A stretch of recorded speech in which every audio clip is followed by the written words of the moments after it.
condition in front of Woodland Secondary School, already flooded. Water level has come up to this level, almost about to reach the road.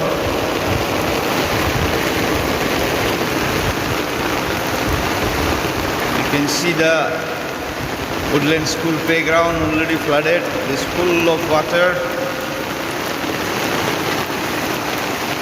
The water level in front of the gate already.